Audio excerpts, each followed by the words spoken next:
Yeah, let's go, guys. Coach, we'll just play the hits. How do you get this team back on track? No secrets. Just get our butts back to work. The will, the want to, the mindset is the most important part. There's no tricks. There's no special drill. There's no special play. And I've said this going into the year. I have a locker room full of guys that when you're going to hit tough stretches, that is part of this. It doesn't make it fun, but it's part of it. You're going to hit a tough stretch in this league. Everybody in this league is going to hit that. It's part of college basketball. It's part of like high-level competition. Going into the year, I went, when we do, we're going to be okay because of who I have in the locker room, because of the character of those kids. Everybody says I got good kids. No, I got high-character guys that are bought into this place in our program, and they want to win.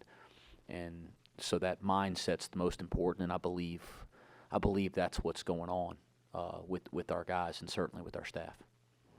How did they respond yesterday? And then a comment you made a while back was John Newman's not coming through that door.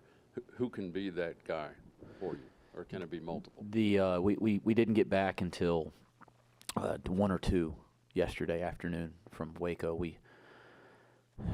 This has nothing to do with winning and losing. I'm just, we didn't get there until 1 or 2 in the morning the night before the game because of, flight complications, and then had a problem with the plane after the game. We got to the tarmac and we couldn't board the plane. They had to get a new plane, so we slept in Waco and then couldn't leave until a certain time that morning. So we had to be off a day this week anyway per NCAA rules. So yesterday was our off day. So today's the day that we get back to work. They've all had a strength conditioning workout this morning and a skill workout, and had some film sessions with some guys. And, again, this isn't news to anybody that knows our program and knows our players, but the will, the want, the mindset, I believe it's where it needs to be today. I believe it'll continue to be where it needs to be regardless of the results and circumstances. This team has the right stuff, the right internal stuff and the right internal fortitude. We'll figure it out. How does a time like this challenge your competitive nature and just wanting to get this back on track and wanting to get your team to play this to the standard that you've set for the program? Yeah, it's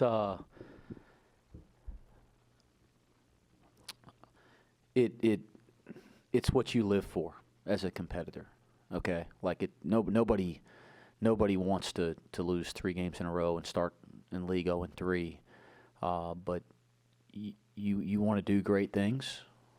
Right, you want to build a great program. You want to build sustainable success and championship-level play. You don't get there the easy way. Like, nothing comes that easy. And sometimes you got to go through, actually, everybody that achieves anything individually as a team, you have to go through difficult moments and speed bumps and hurdles in order to do the things you have to do to become who you're trying to become. These things are inevitable, so my fire burns in these moments. Yeah, I'd like to say that as a competitor, it burns every day. As a leader, it burns every day, but it burns brightest when things are at their most difficult times. You guys are ranking in the bottom 100 in tempo right now, just tempo. Are you looking to run more, get out more in transition, and if so, are you hammering that more this week in practice? We're looking for higher quality shots, and we're looking to convert more. If there's opportunities in transition, we need to convert those better. We don't need to force bad shots in transition. We're not a team that walks the ball up the floor, so trying to get easier baskets in the open floor is belt important, preparing for this year, working throughout the season. We need to get more of that. Once we get into the half court, it's not about how quick we shoot it. It's about the quality of the shot. And, as we're really evaluating some of our offensive performances, there's possessions that are good possessions where you get a high quality of shot and we're not converting. There's not enough of them. There's possessions that could be really good possessions, and we're probably not making just the simple decision to make it a good possession. There's possessions that are just bad possessions for failure to execute, or not being in the right place, or making a turning the ball over and things of that nature. So there's a little bit of all that, and it compounds on itself. Pace of play. It's important to me that we use transition to get easy baskets, and you got to get easy baskets. Where we rank in terms of length of possession, which I think is what you're referring to, that's pretty irrelevant to me, but we do want to use transition offense for easy baskets. The defense has been very good all season. What, when you got a chance to look at the tape, went wrong against Baylor? It felt like they got to where they wanted to get, and that hasn't been the case all year. That's probably the most discouraging part. We've been able to rely on that,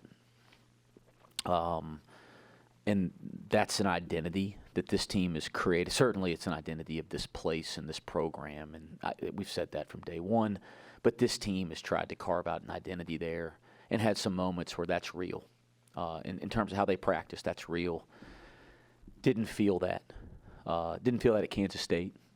Didn't feel that in the first half against Arizona. Didn't feel that against Baylor on the road. And we got to get back to that. And not just defense per se, but the things that the toughness, the controllable things you can do that we have the ability to do. We got to do that every night, and we got to do that for 40 minutes. You don't want to talk specifics. Our transition defense was atrocious.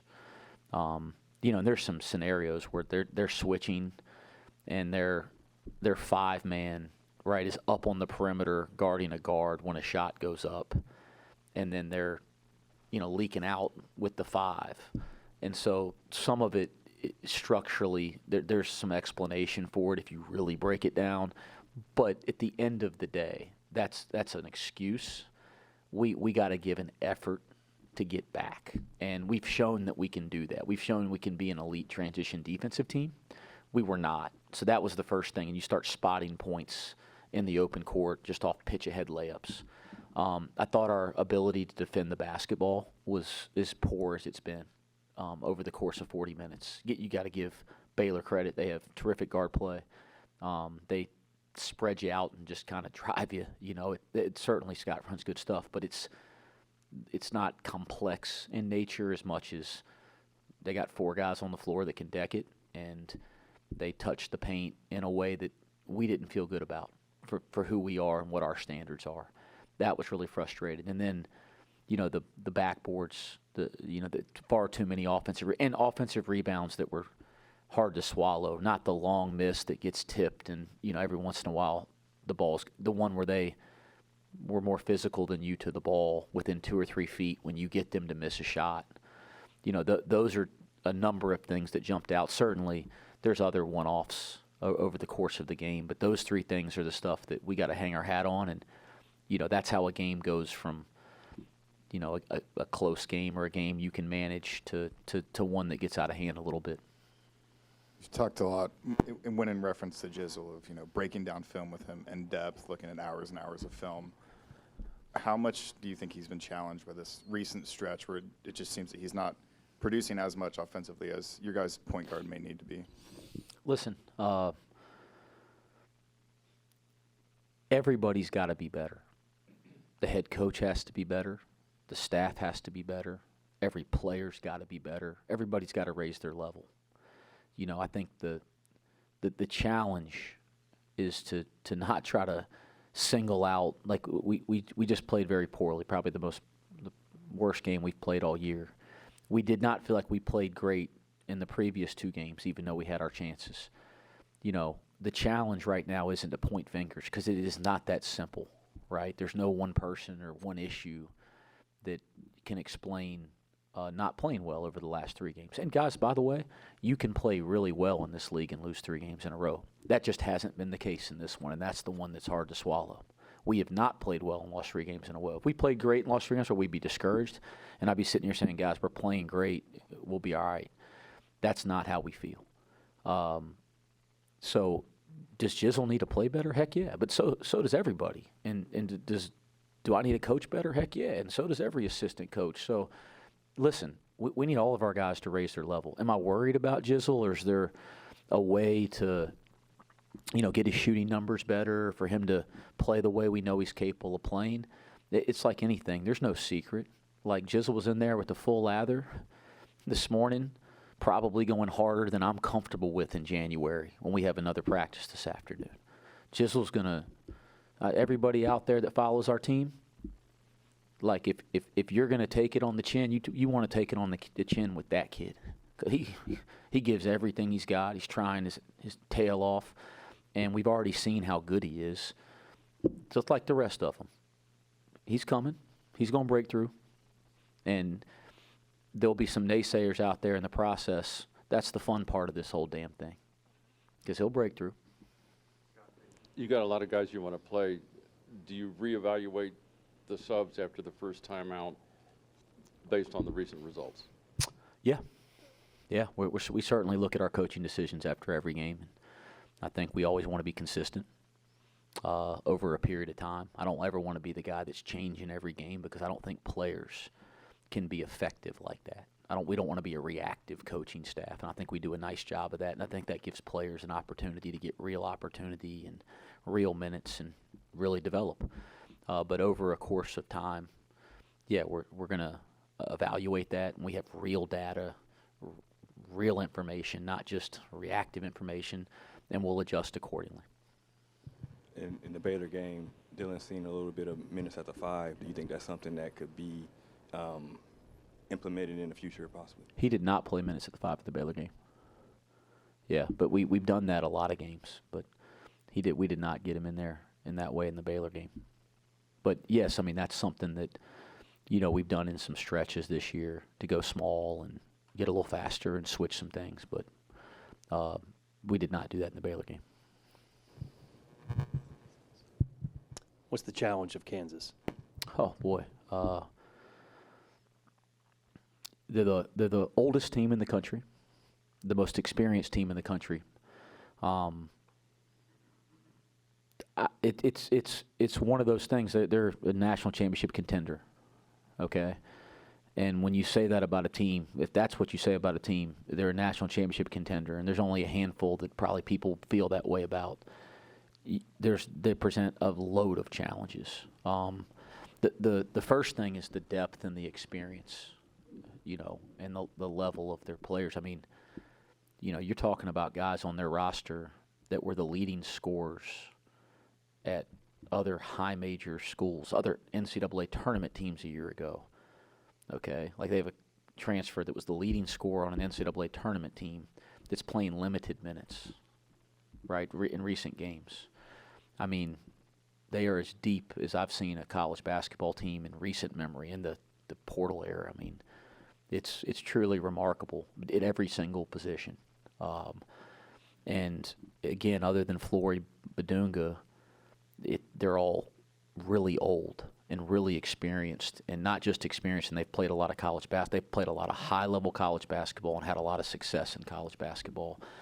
That then obviously the coaching is at the highest level, and they play a style of play that puts a lot of pressure on you in transition. They put pressure on you at the rim. They have terrific rim presence defensively, and they don't make it easy to score early in possessions. I mean, they are for a reason they're considered one of the best teams in college basketball going into the year. They're still considered that now, so they present a world of challenges. Mentioned that in the Big 12, every single game is a big game. When you play a brand like Kansas and get them on your home floor, do you get a sense just how big of a game this is for your fan base and how much interest there is in a game like this? Yeah, I think if you have a pulse, I mean, I never sit up here and try to do anything but be honest with you guys. It's not like you go into the crosstown shootout and you don't realize that people are into that kind of a game. I mean, you have a pulse, you get it. If Kansas comes to town, people are going to be into the game. Yeah, there's a certain sense for the interest and the excitement for these types of games. Without getting too into the weeds, is there anything teams are doing defensively to take you out of your offense. It looks like at times, like that starting point, it's tough to kind of find a rhythm early. Is it something similar that they're doing, or how do you kind of assess that and get through that barrier?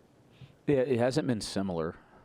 Different teams are doing different things, but that people are trying to scheme us in non-traditional ways. That's been, I wouldn't say every night, but there's been some consistency there for sure.